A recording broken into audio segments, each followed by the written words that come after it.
Dhe për aq sa kuptova tashmë është arritur dakordim për tekstin e rezolutës nga të gjitha grupet parlamentare, mirëpo ne insistojmë që kjo pikë të trajtohet si pikë e parë e rendit të ditës. Nuk besoj që ky kuvent ka diçka më të rëndësishme për të trajtuar se kjo pikë. Për më tepër që zonja kryetare, kjo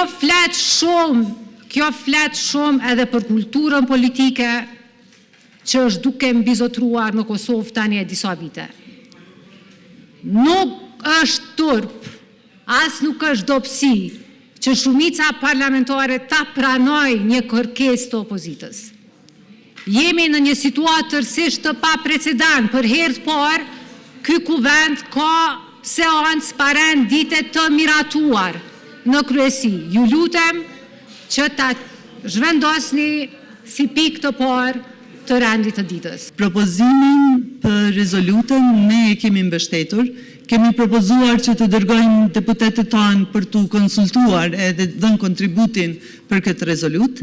Nga java e kaluar, unë kam kontaktu personalisht dhe kam kërku që të ftohen deputetët tanë që të marrin pjesë me kontributet e tyre në rezolut.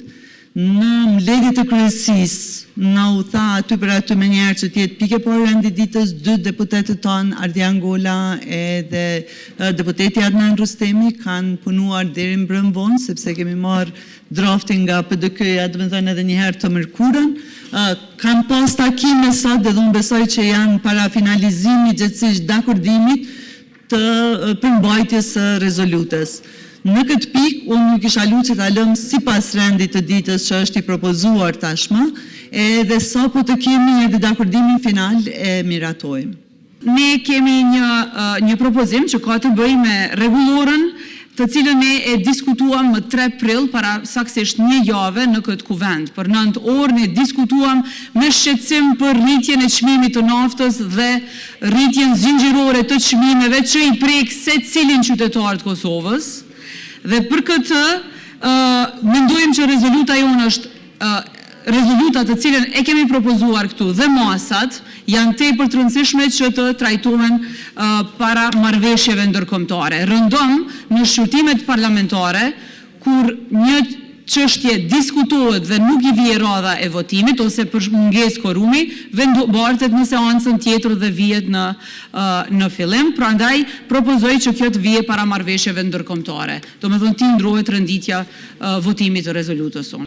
Grupi ynë mbështet kërkesën e Partisë Demokratike të Kosovës, që ka edhe lajmi mirë që edhe nënkryetari Gola edhe ekipi që ka përfaqësu vetëvendosje në dakordimin e kësaj rezolute që ka dakordu për mbajtja, kjo ka përsysh. Partia Demokratike e Kosovës do t'i votoj marrëveshjet ndërkombëtare. Nuk po debatojmë këtu a jemi për apo kundër marrëveshjeve ndërkombëtare. Ajo çfarë ne po kërkojmë është që miratimi i kësaj rezolute pa debat, me unanimitet dhe solemnitet, të miratohet në kuvendin e Republikës së Kosovës. Pse është kaq e vështirë të bëhet ky kompromis?